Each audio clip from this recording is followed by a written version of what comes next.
أراي ما بيني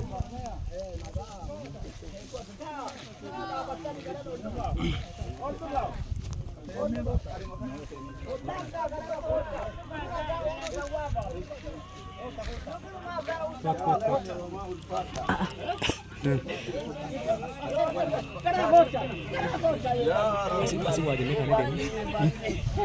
Manggis tiga enam ini.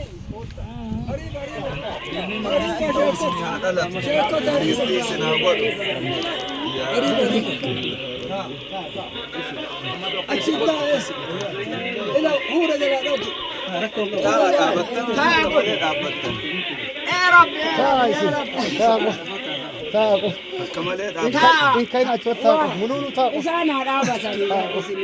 Arriba, arriba. بركات لكم Waya.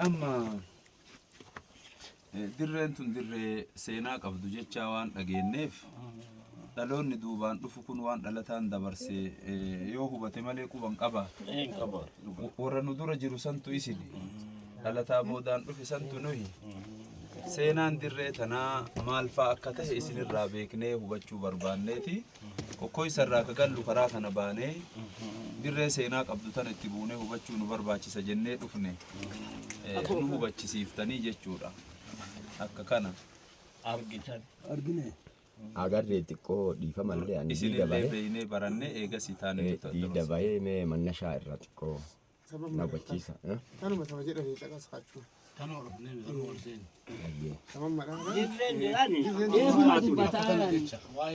Waan biraa sun taane seenaa naannoo kanatti dalagamu maaltu akkas keessa dalagamu kan isin barbaadan malee waan biraati miti maaltu akkas keessa dalagamu wanni kun barakam ijaarame barakam hundeeffame seenaan isaa maali wanta keessa walitti qabameensa ta'u maali kana malee waan biraati miti kan walii haa galu. Hayya bareeda seenaan kaleellee beekamaadha haadhallee beekamaadha kam jiru walitti himna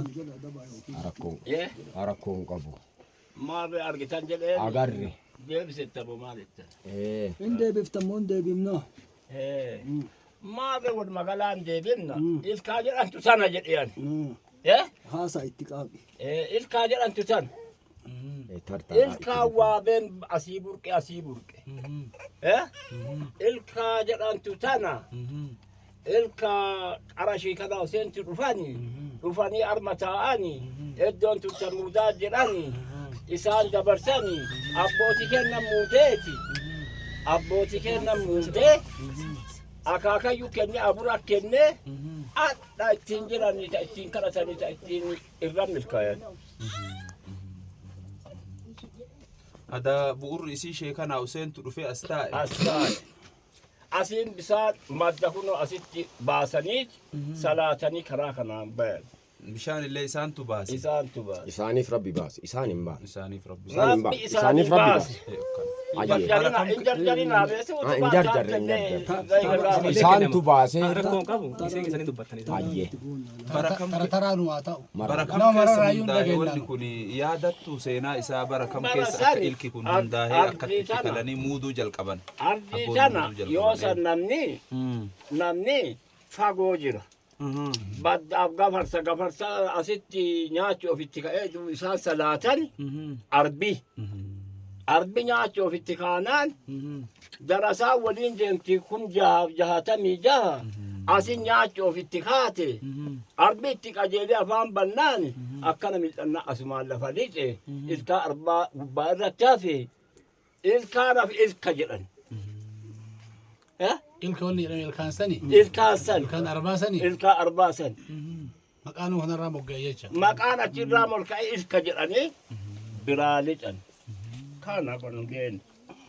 amma muuda asii kana kashee kana useen dhufanii as taa'anii sababa saniif abboonni muuduu eegale kana bara kam irraa akka jalqaban irraa beeytu yeroo akkam muudan iddoo tana Giseen sun tura. Tole. Gisee arbini gafarsi callaa mana callaati. Lafa callaati. Gisee munniniif namni hin jirre karaa kanaan dhufan. Achii as amma isinii himanii achiin gara kaammeetti Achitti gisee sani namni qara'ee illee argee hin jiru.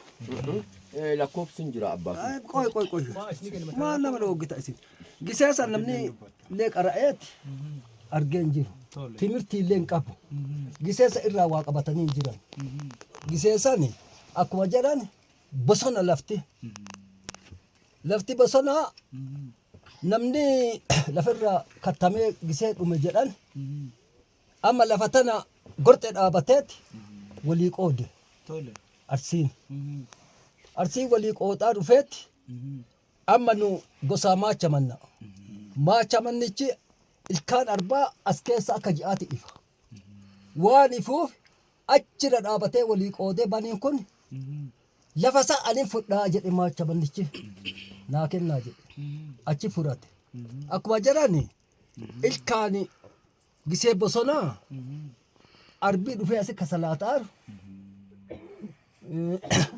Sheek Huseen kasalaataaru arbii asitti nyaacha ofitti siqe. Salaama baafatee akkana laallaan arbii asiin lafa lixe. Lafa lixnaan ilkaan kalaadaan kun gubbataaf akka ji'aa ife. Akkuma isaan dura jiran ilkaan wanti ilkaan jedhaniif asi. Waa beellee bisaan hin jiru siifaadhaaniiti waa bee asii dhooye. Kadhooyi waa been kunuu kama bani aadam gahe kanatu akkas. Seenaan isaa akkana fakkaata.